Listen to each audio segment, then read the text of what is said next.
This episode is brought to you by CuriosityStream. Sign up using the link below and get free access to Nebula, where you can watch my original series, The New F Word. Episode 3 is available right now. The US isn't a democracy. It's a plutocracy.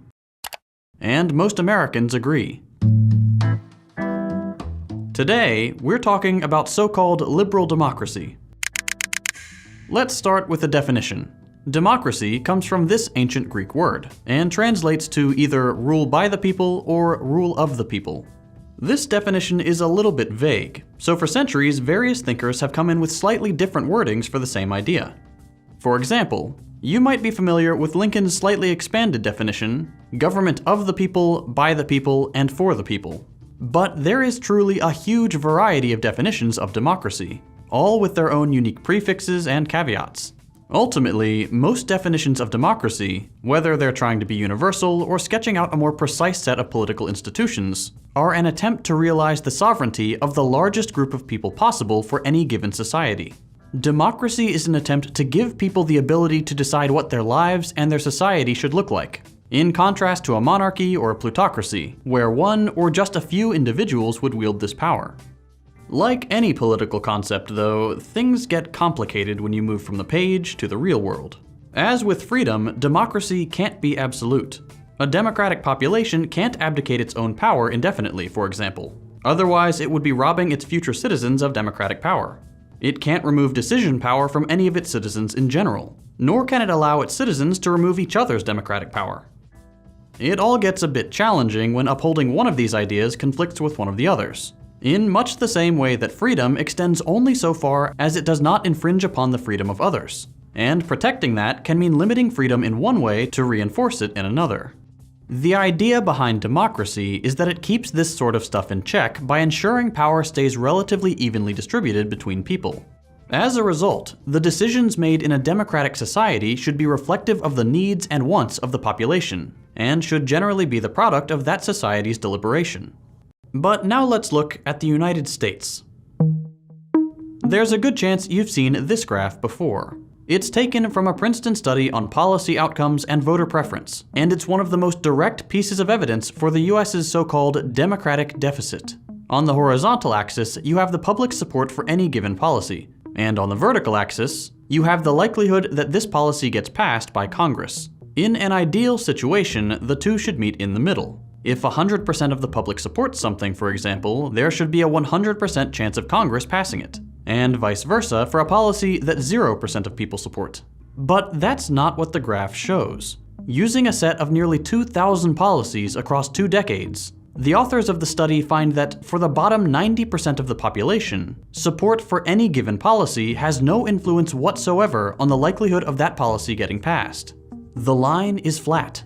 Regardless of whether the bottom 90% want something to happen or not, there is no difference in the chances of Congress passing a bill about it. But that's not true for everyone. For the top 10%, their support, or lack thereof, is critical. Congress more or less follows the interest of this wealthier group much more consistently, with the line for the top 10% of society looking a lot closer to the ideal scenario. When our country's economic elites don't want something to happen, it doesn't. And when they do, they have much better odds than the majority of the population. It's as simple as that. Your vote only helps pick which part of the wealthy population has a say. So far, this isn't all that surprising. Like we saw in that bar graph earlier, most Americans have gotten accustomed to the idea that the government doesn't represent the interest of the majority, nor does it adequately cater to the needs of various disenfranchised groups. People know who benefits from the way our government acts, hence why the slogan, "Get money out of politics," has strong support on both the left and the right alike. And while this is good, what's typically missing from this slogan is a clear understanding of exactly why the US has this bias. Getting money out of politics is great, but the US's democracy problem has a much more fundamental core. What is missing for democracy in this country isn't a few campaign finance reforms, or some guy coming in and draining the swamp. Nor do we need less government. The problem is far more structural than could be fixed by any of these ideas. No, the US will never be democratic so long as it's based on the existing constitution and sticks with a capitalist economy. What makes America undemocratic isn't just money in politics, but the structure of the government and the economy themselves. First, while we tend to think of representative government and democracy as synonymous, that is a relatively new idea. For most of history, representative government, like the kind the US has, was thought of as the opposite of democracy, not as the best way to put democracy into practice. This is because representative governments have the benefit of favoring those that are good at getting elected, or have the means to run an electoral campaign, or can curry favor with the right people. Representative governments can be molded to favor some people over others, by cutting up representation along geographic lines, for example, or setting rules that keep more radical voices out, like with age restrictions or a lack of proportionality. Throughout history, elites have therefore always favored representative systems when revolutions were pushing countries down the democratic route.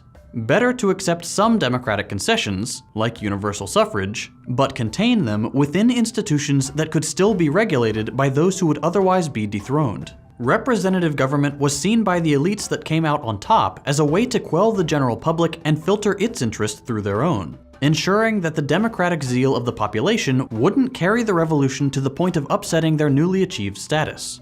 Founding Father James Madison actually put this anti-democratic nature of representative government in relatively explicit terms when writing the Federalist Papers, saying he preferred this model of government because it would, quote, refine and enlarge the public views by passing them through the medium of a chosen body of citizens.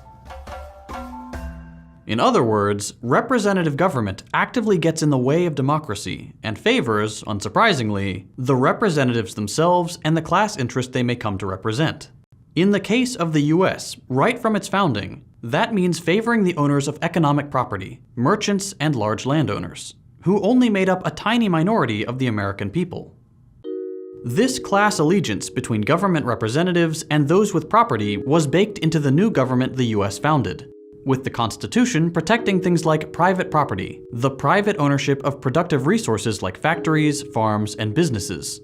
Because the Founding Fathers knew that if given democratic power over more than a narrow set of issues, people's first instinct would be to dispossess the capitalist elite that was slowly gaining power in America and redistribute economic power amongst themselves, the people who actually do the work. As a result, the system of checks and balances that the Founding Fathers developed was organized not to increase democracy, but to protect the interests of this newly powerful bourgeoisie with things like the Senate, the Electoral College, the President, and the Supreme Court, tempering the most democratic body of the American government, the House, and the American people more generally. The Founding Fathers created this idea that the general public was too dumb to govern itself. That way, the new government and society they would create would guarantee the status they either had or hoped to achieve as owners of property, which in some cases meant literally guaranteeing their right to own people. And liberalism, with its commitment to property and the resulting anti-democratic privileges, would provide the theoretical backing for this new governmental philosophy.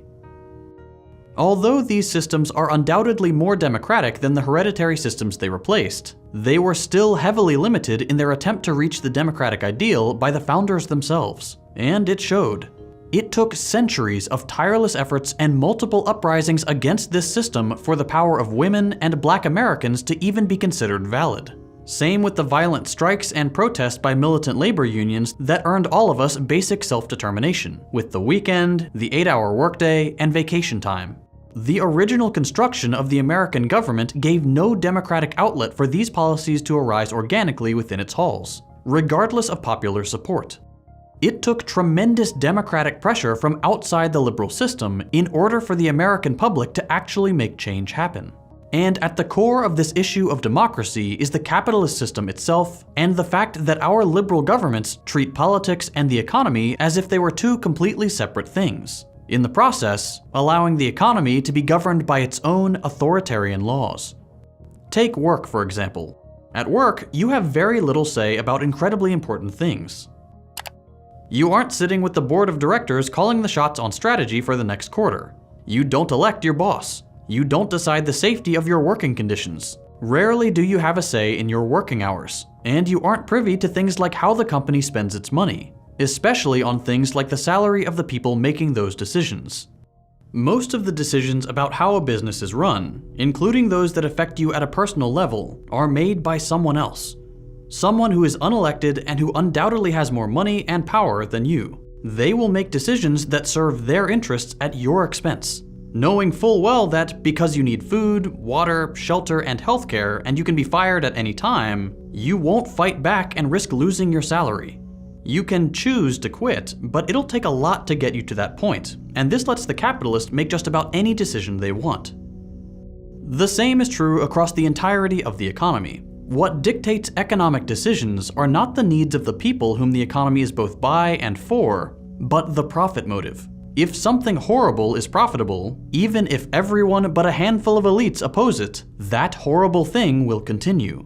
That's the case with fossil fuel extraction. At the same time, something that is necessary for millions of people may not happen at all if it isn't profitable, like feeding everyone. Feeding the poor is never going to be as profitable as overproducing for the wealthy. While democracy seeks to even out the power among society and make sure that people aren't able to coerce one another into acting against their own interests, capitalism structures society into a hierarchy, with more money giving people more power over others, and therefore the ability to serve their self-interests and punish entire sections of the population far beyond what a democratic body would allow. Ultimately then, capitalists are terrified of working people having as much power as they do. And luckily for them, the capitalist system isn't built to funnel money and power downwards. It's built to concentrate both in fewer and fewer hands. Whatever democracy may exist in some idealized primitive capitalist system that libertarians love to talk about, will eventually be washed away by the mergers and acquisitions that centralize capitalist power. When we on the left prioritize democracy and emphasize it so much, this is why. The capitalist system cannot do anything but corrupt democracy, whether that's by influencing government through lobbies, think tanks, and direct infiltration, or by constructing a separate realm of human life where democracy doesn't apply, the economy. Even though this mythical economy is where you spend most of your waking hours, and that decides the money you make for food, the price of shelter, and whether you get to keep your teeth or not, it is subject to the decisions of the market and the capitalists who occupy positions of power within it, not to democratic forces. It isn't just that our governments disempower the public through gerrymandering, or voter ID laws, or privately financed electoral campaigns. At the end of the day, the most determinant aspect of our lives, the state of the economy, is left up to forces that we know will happily crush the needs and interest of the vast majority of the population to satisfy the greed of a well-positioned few. Our democracies are neither by the people nor for the people. They are by and for the capitalist class. But it doesn't have to be this way. By bringing the economy under democratic control, the pressures felt by everyday people in the workplace can be reduced. So long as there is scarcity, difficult decisions will need to be made, and we won't completely eliminate the everyday stress of human existence. But the artificial stress of creating surplus exclusively for a class of property owners, that we can get rid of. More generally, governments could shift away from the parliamentary democratic model imposed on us centuries ago by slavers and landowners, and instead adopt a style of council democracy, or liquid democracy, to blend elements of representative government for those who prefer to temporarily delegate power, with more direct democracy elements for those who prefer to be involved.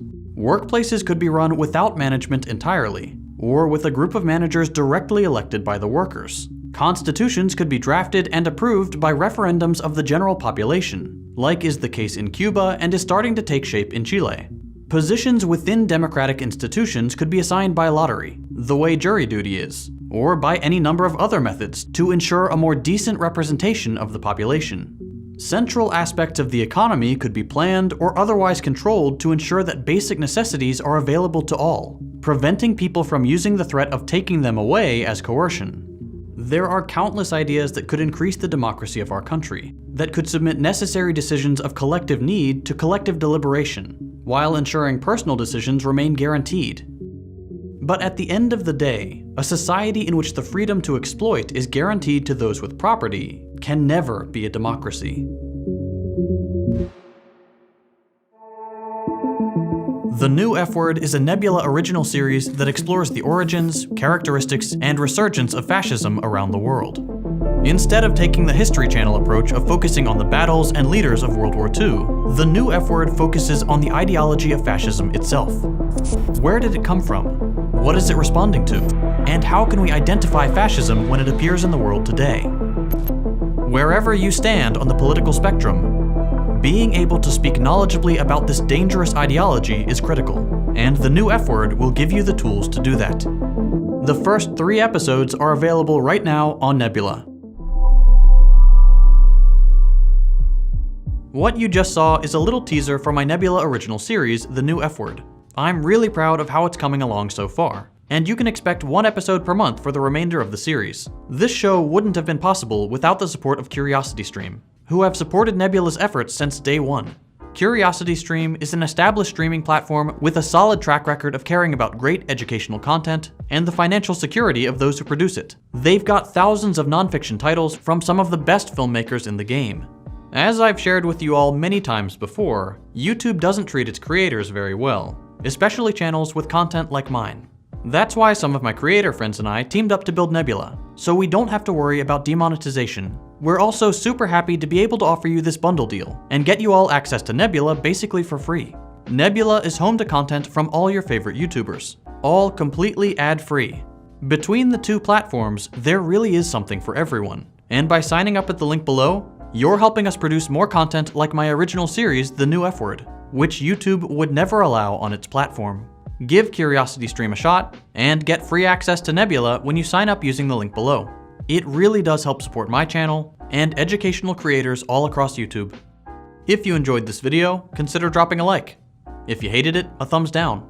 You can check out my previous content by clicking the links on your screen. Thanks for watching, and I'll see you next week.